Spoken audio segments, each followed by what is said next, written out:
ni ko ñëpp xamee Dakar nga juddoo.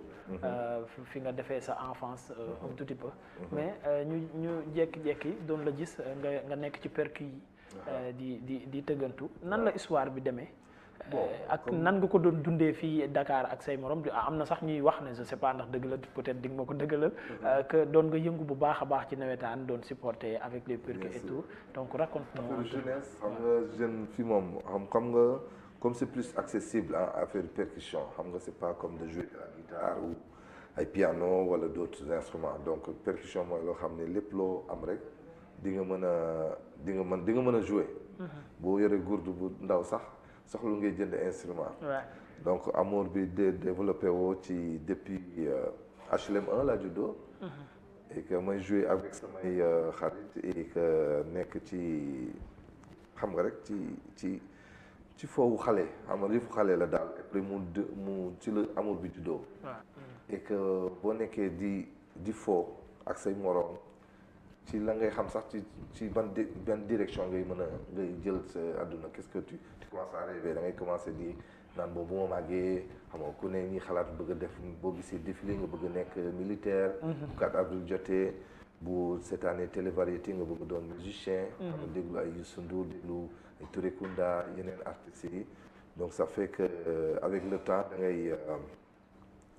ci là que tu vas te forger comme on dit. ci ngay xam dans la vie lan nga bëgg a def. donc affaire boobu noonu la commencé même asiko yi nii. affaire nawetaan yi ci la loolu commencé ak affaire xale rek. xam nga ci la loolu commencé développé ba tey jii ne li yëpp mën a am daal. ok ban ASC nga doon asiko wala. ASC moom sa réew zone 3. moom sa réew zone 3 mais nag dama doon léeg-léeg comme dama bëggoon lépp luy animation même bu moom sa réew jéewul woon. léeg-léeg daan nañ am chance dem seetaan ay zone 1. c'est la ay damel sa xandaalu. jamono Sandial. waaw Sandial Kusum Iba Kusum. merci beaucoup ay Kusum xam nga ñooñu sax plus ay waa du Ndiaye Rose lañ doon. ñoo doon tëggal. donc xam nga lépp ci culture la woon. parce que da ngay doon élargir parce que xam nga culture dafa di loo xam ne fii bëri na fi ay ñoo xam ne def nañ formation de danse wala formation de percussion. lépp te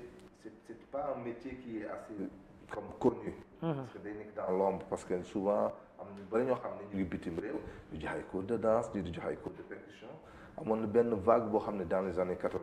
ñu bëri dañ doon yëngu ci loolu ba nga xam ne da nga daan jékki-jékki gis fi ay tubaab di fecc ñuy dem ci arena yi dem di léeg-léeg bu làmb amee sax ñu gis ko indi ay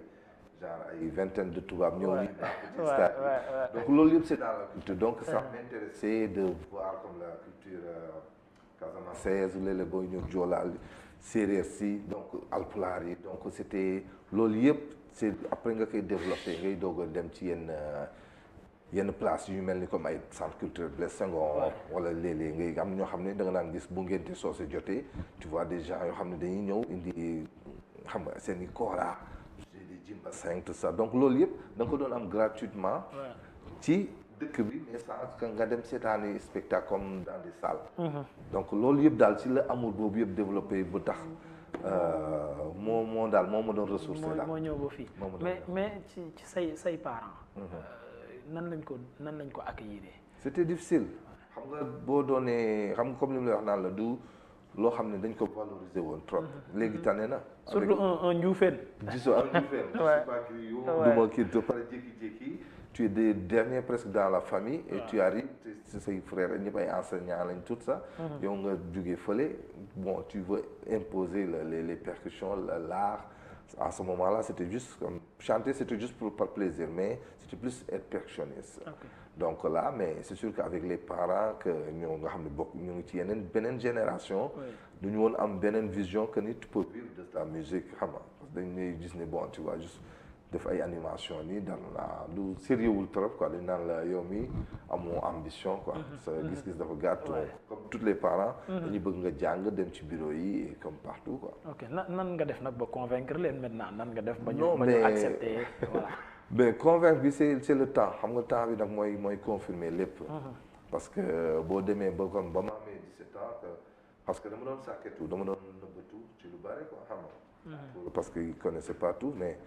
dama doon nëbbatu parce que du loo xam ne bon ànduñu ci woon parce que raison yi tax mooy comme ni mu la expliqué rek ñoom voix bi ñu gisoon ak man samay rêve c'était différent Ouais. donc dañuy yaakaar ni tamit xam nga milieu bi tam dafa xaw a salté donc souvent lu nekk boo ci nekkee da ngay dem fii di tox bon dem fii di naan sangara xam nga c'était Ouais. pas réputation bi aar amoon c'était ba léegi ni sax dafa xaw a des na tuuti. des na donc moo waraloon daal peut-être gis-gis yi bokkul woon waaw Merci beaucoup maintenant kan moo njëkk a d'accord parce que ci parents yi souvent nag dina am koo xamante ne nii mooy nekk sa xarit. moom booy làqatu sax parfois di def benn affaire moom moo lay làqale. xam nga bu la paa bi laajtee wala mère bi bu la laajtee nga xaw ma. ñoom ñaar kan moo la ci doon kan moo njëkk a accepté wala kan moo la ci doon jàppale. mais ñoom ñaar ñëpp c'est une bonne question ñoom ñaar ñëpp c'est que c'était différent parce que bon paa bi c'était un intellectuel moom il était comme genre. moom bon sama xarit la woon les études quoi les diplômes sama xarit la woon mais même les études je veux dire il faisait ses affaires mais moom bañ na ko même sax français ci moom laa ko gën a déggee si parce que moom il parlait juste en français quoi xam nga et ma mère elle c'était plus comme parce que quand mooy lu wax ba ma amee 17 ans quand je devais voyager dem Suisse et faire une tournée de 6 mois mais xam nga majeur gu ma te à ce moment faut leen mu wax leen ni bon dama soxla passeport parce que pour nga am passeport pour nga mën a pour donc dans ce temps-là fallait que nga dem gisi benn tante pour ñu ñëw waxtaan ak ñoom pour ñu mën a xam nga comprendre là ñu ils ont vu que ni ça commence à être sérieux là c'est quand on parle de voyage et que tu sais je pense que la famille je suis le premier à voyager pour loolu te ñoom je suis le dernier et quand ils commençaient à voir que des voyages ils commencent à voir ça que c'est plus sérieux xam nga donc dootul affaire comme tëgg koñ asiko stade yooyu noonu quoi quand tu génn réew mi dem di tëggi pour ñu fay la donc c'était bon je pense que ni dañ ko bëggoon daal ñu ànd ak étude loolu dañ gënoon bëgg quoi mais juste que rek gii ñoo bokkul daal gis-gis yi ñoo bokkul woon quoi ouais maintenant actuellement ñoom ñaar nu ñu gisee carrière bi réussite bi mu am sur le plan mondial surtout nan nañ ko gisee nan nañ ko accueillir bon je veux dire dañ ciy kontaan parce que bon sant bon defuma ci loo xam ne rafetul donc j'essaie toujours de vraiment faire loo xam ne de représenter de leen honorer aussi parce que ku ne boo amee doom ku ne da ngay bëgg xam nga macha allah sa doom honoré la et que je pense que j'essaie chaque jour bu ma xëyee ci loolu laay nekk même bu ma nekkee ci loo xam ne parce que sama destin la sama vie la maa xamoon ni lii mën naa ci génn bëgg naa ko ba tax na ba mu ci nekkee aussi j'essaie de faire mon maximum vraiment de jubal daal leen teg ko ci yoon quoi mais avec le temps c'est sûr que ni bon paa bi ndeysaan génn na àdduna avec ça fait maintenant 15 ans et je pense que ni nangu rek moo fi ak ñaanal te j'ai beaucoup de bénédictions dañ may ñaanal surtout mère moo fi ne yàlla fi yàlla bàyyi te mu yàgg fi te wér donc ay ñaan la ak ñaan daal yu may gunge yu may sentir yu may gunge ci yoon bi je pense que ni c'est plus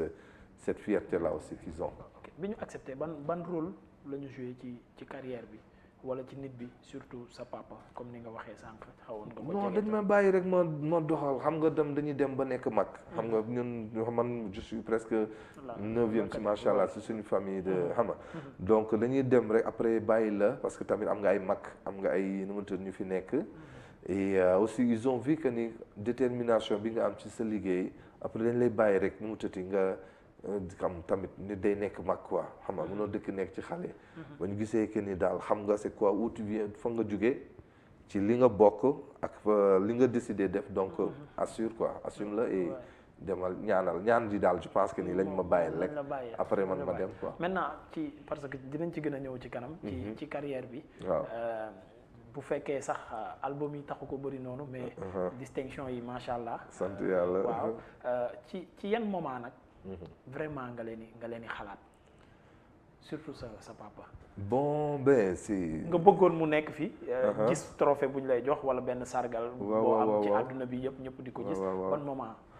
bon xam nga bon man trophée yi c'est musique xam nga boo koy def c'est bon trophée neex na mais li gën a am solo mooy genre que li ngay dund ak ñoom. moment bi ngay passé ak ñoom ak moment bi nga xam ne nu mu tëddee. ay am nga njaboot ñuy gis pour man peut-être si la ci la loolu gën a ne parce que lii bon métier la c'est que nga mel ni nga nekk bureau rek booy chaque fois ngay signer des contrats tu réussis à déboucher des contrats de comme avec des millions xam nga bon tu es content ça avance compagnie bi ngi continuer mais réussite bi c'est sûr que ni da ngay kontaan ni finalement parce que yow da nga doon xëcc fii ñoom ñuy xëcc fee parce que lépp c'était ñoom dañoo bëggoon lu réussite la ñëpp bëggoon. waaw fi ngay réussite xëcc di dem pour mais yow réussite la yow ñëpp c'est ça yow fi nga nekk ak ñoom fi ñu nekk bokku woon Ouais. mais comme je dis c'est après c'est juste le début qui était difficile parce que dégguñu woon mais après par la suite boo demee ba nu mu tuddi ba yàlla defal la ci distinction comme ni nga wax ne ci liggéey bi bon da ngay sant yàlla ne bon au moins xam nga ni au moins li fi ma téye woon di taxoon raison yi taxoon ma koy def ma dugg ci yàlla tey wan na ni comme fii àgg naa parce que da ngay rêver da ngay ko mel ni tey nga bëggoon dem États-Unis nga dem États-Unis ba ñëw xam nga après par la suite yow yaa ngi ci yeneen ko xam nga loolu lay doon quoi. ok je vais rester dans la famille mais musicalement. waaw yow ak sa frère 96 ngeen fi jóge dem Québec. waaw da ngeen doon dem pour benn festival. waaw finalement ngeen mujj toog. pourquoi le choix de rester. bon c'était pas voulu du woon but bi ba ñuy dem du woon dem pour toog. mais xam nga comme ni mu la ko waxee première fois on avait été en 94. dem en Europe def 6 mois def ay Allemagne boori foofu yëpp mais après on est revenu ba ñëwee fi nekk ñu continuer on a toujours voyagé ensemble def ay première partie Baaba Maal continuer avec suñu groupe Faxasiko ci HLM xam nga def ay aussi yeneen i groupe de musique quoi mais deuxième fois bañ demee on était avec aussi un autre groupe de ballet boo xam ne ay fecc musique ak percussion yooyu ci nekkoon ko ak danse donc dem bi c'était même pas parce qu'on n'était même pas préparé pour partir pour xam sax dëkk bi ñu jëm quoi donc mooy lay wan ni toog bi sax c'était pas voulu mais c'est par la chance qu'on a pu rester ba ñu toogee foofu on a fait des collaborations avec d'autres artistes ñi nga xam ne ñu ngi woon ci sur place ci dëkk bi et que xam nga wërsëg rek fu ko yàlla di tudd mais parce que pour dire que ni bon dañuy dem Canada foofu la ñuy des du woon suñu du woon suñu décision mais je pense que ni chance la woon suñu destin la woon rek et que yàlla def ñu mu demee foofu noonu quoi. ok ouais. seen relation yéen ñaar. waaw musicalement. man ak ba fi may toll nii Abdou Karim. waaw ki nga xam ne moom nga démarré ndoo woon ngeen demandoo voyage. waaw defandoo li ngeen def ba mujjee woon resté ba mu jur lii lépp. waaw musicalement entente bi. waaw ci jamono boobu noonu c'était quoi lan ban rôle. ben c'est mag ak rakk ba léegi comme entre mag ak rakk parce que moom dañoo toujours ñoo defandoo musique on a voyagé on a fait même on a continué on a fait tellement de projets ensemble et ba ci loolu ba à partir de 2010 ba muy génne album Axil ci la commencé def kii solo nu mu tëddee carrière solo mais sinon depuis ba ma nekkee jeune ba ñuy asiko yi ñuy def moom séréer yi ngay gis ni maak moom parce que affaire xale la woon quoi après par la suite man nag comme dama ci boole woon plus peut-être je dirais que j'étais plus man maa ci gënoon a daal dama ci nekkoon à 110%. waaw moom il est extraordinaire il compose bien c'est un artiste c'est ça on a fait un album ensemble bu tudd Dund et qu'on a sorti en 2003 on a fait beaucoup de projets ensemble donc ba yàlla def tey ba nii ba mu ne bon tey man damay def album Axil xam nga c'est là que j'ai commencé à faire carrière solo mais relation bu mag ak rek la xam nga relation bu xam ne on a vécu tellement de choses tellement de voyages on a fait plein de tout on a tout fait c'est juste projet bi rek lañ deful dara mais sinon toujours on est ensemble. balaa ñuy ñëw ci Axil parce que si la ñuy dem après premier album bi sorti en 2010. mu nekk loo xam ne vraiment moo tax nit ñi découvrir la. un peu partout dans le monde. mais ci voyage bi. li la yóbbu woon festival la woon suma juumul Francophonie. ci nga demoon bu nekkoon festival boo xamante ne nii bu mag la. plus de 200 artistes dañ fay jaar. bien sûr spectacle yu doy waar. ci mu nekkoon sa première expérience par rapport au festival boobu nga xam ne mondialement connu bu yam Québec. lan moo la ci gën a woon marqué yan souvenir nga ci am. bon xam nga été la xam nga là-bas été bi xam nga Montréal dafay sedd Canada. ba nga xam ne bañ fay ñëw c'était au mois de juillet et que ni mbedd bi tout le monde xam nga foofu bu nu muy peut-être je pense que nu muy seddee moo tax sax nit ñi bu naaj génnee rek dañuy ñëpp dañuy commencer simeeku tout le monde ku nekk dafa bëgg a def le maximum. je comprends mu ngi mel ni woon Saalum bu ñëw Mouhamed bii nga jékki-jékki mu taw nee waaw nga jékki-jékki benn donju glace jóge ci kaw wàcc biir Saalum wala biir Tamba boobaa dootoo gisati kenn fii nag c'est le contraire dañuy tëju ba nga xam ne bu naaj génnee ñëpp da ngay gis joie wu nit ñi comme comment tout le monde est prêt ku nekk bëgg def dara et ñu ne ñu agsi ci dëkk bi gis vraiment que ni macha allah comme mu doon festival nga gis culture bi commencé da nga naan waaw ça c'est da lay marqué daal xam nga parce que dundoon nañ ko en Europe mais ba ñu demee Amérique du Nord gis loolu daf ñu ndeysaan daf ñu dundal daal parce que da ngay gis ni ñii ñu ngi dund seen art ñu ngi dund ay festival les moyens xam ci la ñu commencé di ñu tegal ay micro yenn trucs yoo xam ne comme habitué woo ko sax am fii